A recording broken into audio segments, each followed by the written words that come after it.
Rim is back. The racket back. I'm here. Like always, I show up. I show up. I've been gone. Reason? Let me let me mute my phone. Look at that. I ain't done this in so long. I forgot how to do things. Anyways, reason I've been gone? Who cares? I've been gone. I'm back. I'm here. I have plans. I have stuff I want to do during the off season. I'm probably going to hold off until the off season. I might do a video for whoever wins the championship. But until then, I'm going to keep working on these videos that I have an idea for. So, but with that being said, I do want to make this video right now to go over some things. Right? First thing I want to say, get well soon, Jason Tatum. Obviously, I haven't made a video since anything happened, and that's a tragic accident for a superstar in our league. Hopefully, he recovers really well. He will. He'll recover great. He'll be good. And yeah. Next, we're gonna move on to the draft. Did the Dallas Mavericks deserve the number one pick? Absolutely not. I hate that they got the number one pick. Actually, I really wanted it to go to Washington, just because if Cooper Flag's gonna be a generational talent, like people are saying, I would prefer that the East get some love. That's it. I would have liked them in uh, the Wizards. I would have liked them a lot. Back to the number one pick thing. I hate that Nico Harrison gets away with what he did. I hate that. I hate it so much. And there's a conspiracy theory, the NBA made him trade Luka to the Lakers, and then they would reward him with the number one pick. Or they would reward him. And it just so happened to be the number one pick. I don't know. Of all my years watching the NBA, this was the one moment when I saw it, I was like, this is rigged. Like, this is rigged. The Victor Wembanyama thing, you could say that was rigged. A lot of people think that was rigged. I could see where they're coming from with that too, but I'm glad Victor Wembanyama went there. I am not glad Cooper Flag is going to the Mavericks. I wish he would have went literally anywhere else. Anywhere else. But it is what it is. That's my thoughts on that. And moving on, we're going to get the elephant out of the room, because everybody that watches this channel knows I'm a Warriors fan, and the Timberwolves waxed us in 5. Yep, they did it. Good job to the Timberwolves. I'll tell you that. No beef to the Timberwolves. Unlike the Rockets fans, who, Rockets fans are just insane. If you're a Rockets fan, I'm not trying to start beef with you or nothing like that. But godly, some of the stuff y'all say is just ridiculous. And I know as a Warriors fan, some of the things Warriors fans say are ridiculous. I try not to be in that crowd. But godly, man, sometimes it's just like, give me a break. Are we watching the same thing or not? I know you want to be biased towards your team. It's your team. But, like, bro, sometimes you got to just relax. Now, with that out of the way, Julius Randle. Everybody knows. Again, I'm not the captain or the leader of this I hate the way Julius Randle plays basketball team. But dang, did I hate the way Julius Randle played basketball. Until this playoffs, he has been so good. It's an incredible leap. And I've got some numbers for you based off of last year's playoffs. So from the last year's playoffs when he was on the Knicks to this year's playoffs right now, because the playoffs aren't over, so his numbers could go up, his numbers could go down. Don't know. But as of today, when I'm recording this video, Julius Randle has went from 16.6 points per game to 23.9. He went from 8.3 rebounds to 5.9. So there's he went down on rebounds, but he also has Rudy Gobert on his team, who's a 7'3" guy. He should be the one grabbing all the rebounds. So I can't knack him for rebounds. His assists went from 3.6 points per game to 5.9. His percentages have also went up from 37.4% to 50% from field goal, from 25.8% to 34.5% from 3. That's a good jump. And from 70.9% to 88.9% from free throw. He is almost 50-40-90. He's just Quick math. I don't got it. He's like 6% off from the 40. Um, and he has his true shooting percentage went from 48.5% to 62% as of right now. So he's taking a massive leap. He's also a plus 64 in the plus minus stat through all of the games so far in this playoffs. He has been incredible. Another guy who's been incredible, Anthony Edwards. His future is so bright. Anthony Edwards, Ant-Man the Legend Killer, is averaging 26.5 points per game, 8 rebounds per game, 5.9 assists per game, and 1.5 steals per game on 44.5% from the field, 38.5% from 3 on 9 attempts. And he's also a plus 79 in the plus minus stat. So the Timberwolves just have it rolling. I think the Timberwolves look really good. Uh, I like the Timberwolves. I like Anthony Edwards. Julius Randle has given me, something to like. He's given me some. He threw out the cast with the bait on it, and I took it. Julius Randle has looked good. Julius Randle's looking really good. Pause. Um, Anywho, with that being said, the Warriors season comes to an end. So, for anybody who's not a Warriors fan, I'm about to give my spiel for the Warriors. It's not going to be a bad one. It's not going to be a great one.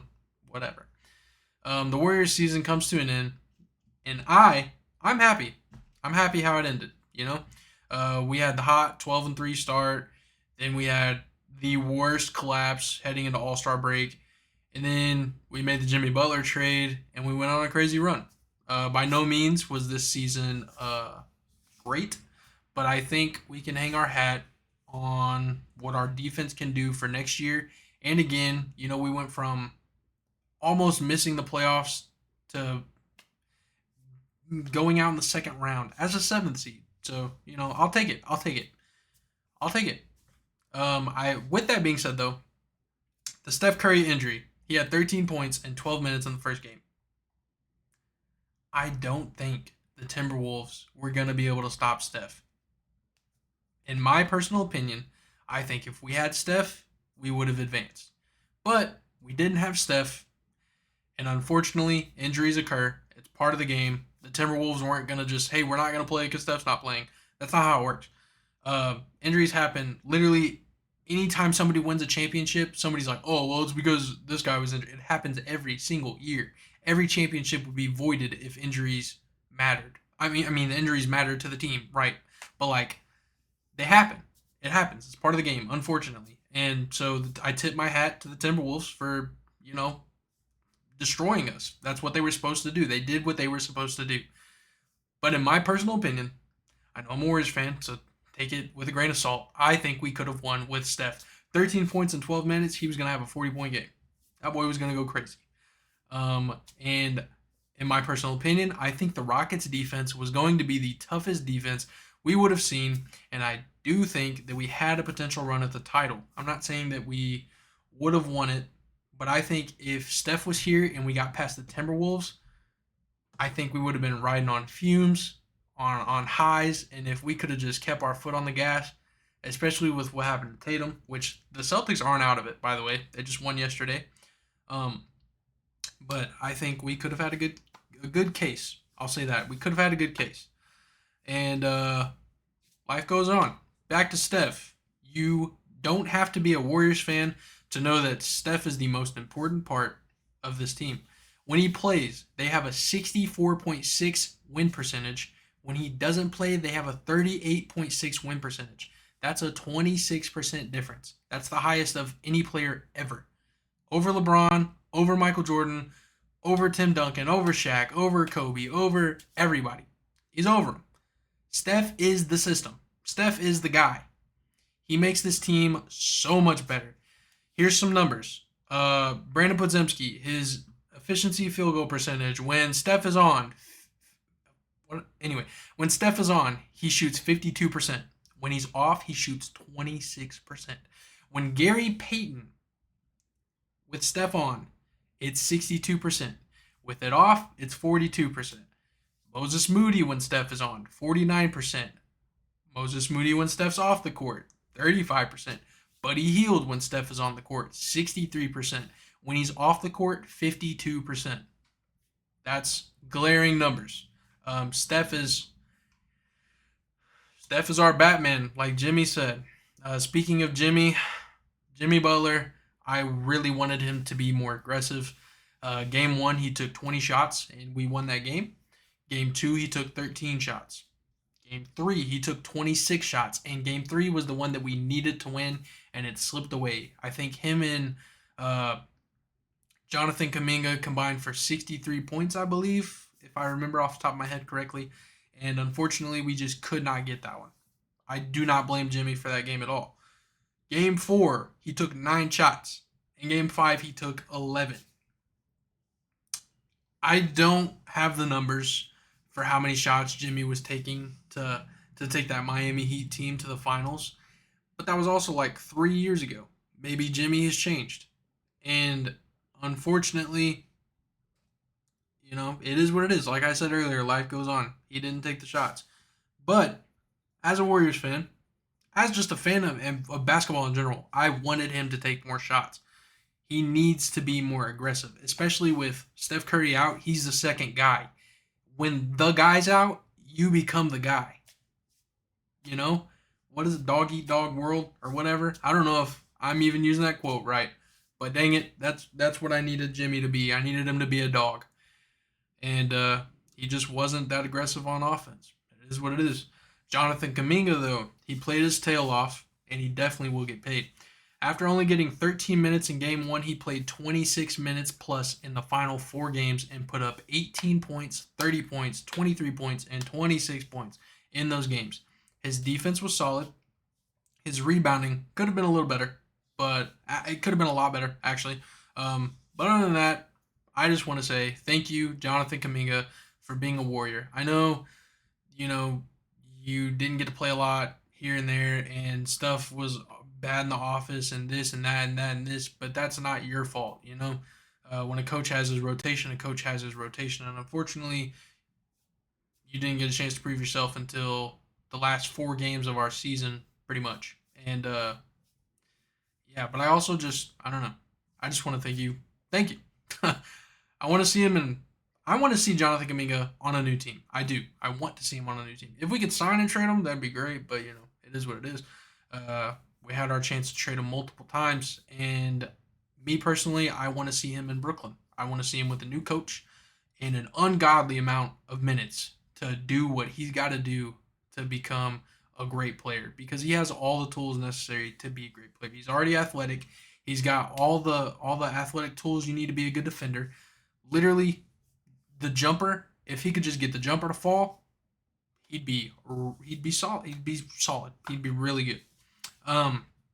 Speaking of jumpers to fall, we need more shooting. We, the Warriors, us, the people that change the game, we need more shooting.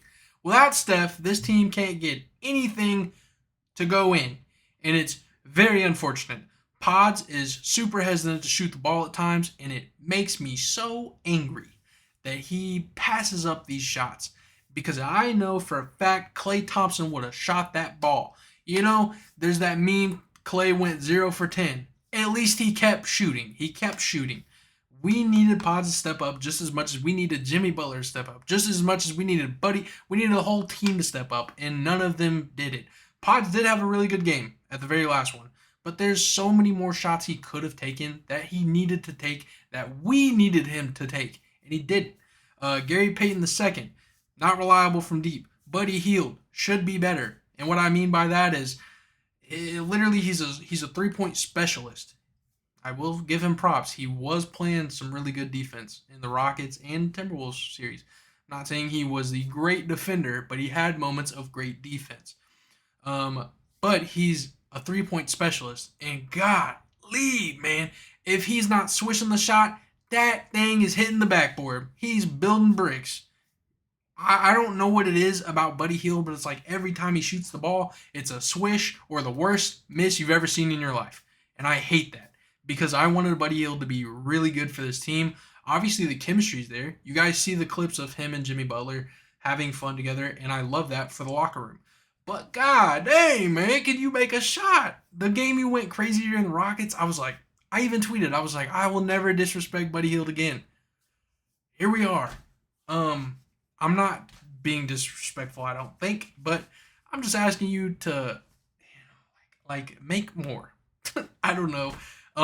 Jimmy and Dre aren't really shooters. Quentin Post lost his rhythm, but he's a rookie, so whatever. You get the point. I think we need more shooting. And so, with all that being said, my Warriors spiel over. Congratulations to the Timberwolves. Hopefully, you know, you guys keep balling. But with all that being said, I'm going to give you the idea that I have for after the finals. Again, I'm probably not going to make another video until the finals, just congratulating, like, hey, congratulations to whoever wins. Here's some stats of how good they played in the playoffs. Here's your flowers. Here's everything you deserve. And then after that, I want to do a thing every Wednesday, and I think I'm going to title it like, What Would I Wednesday? What would I? And it would be, it's gonna revolve.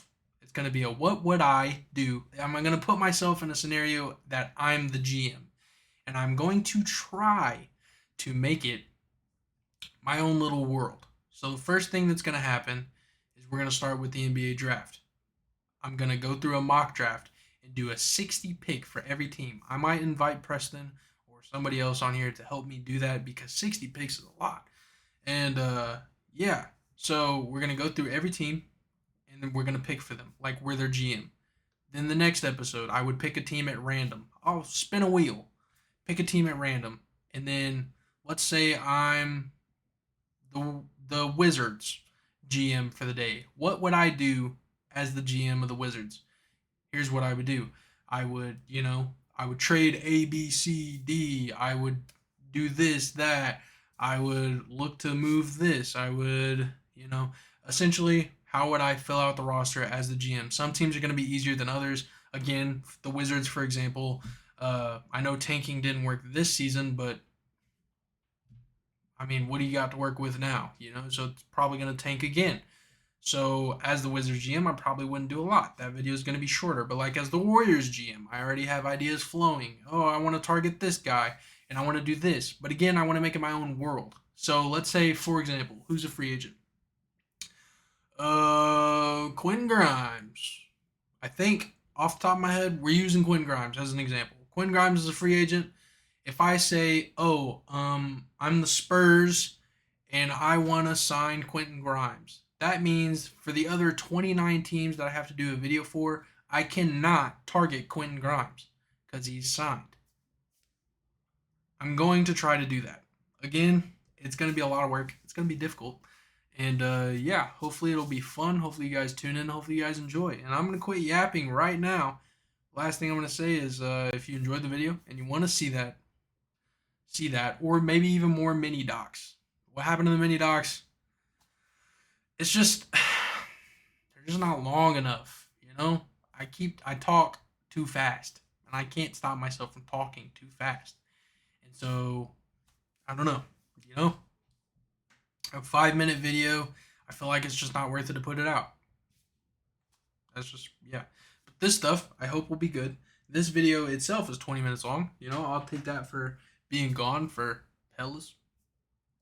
Anywho, last thing I want to say, again, thank you for watching. Subscribe, click the button, or don't. I don't care. Thanks. See ya.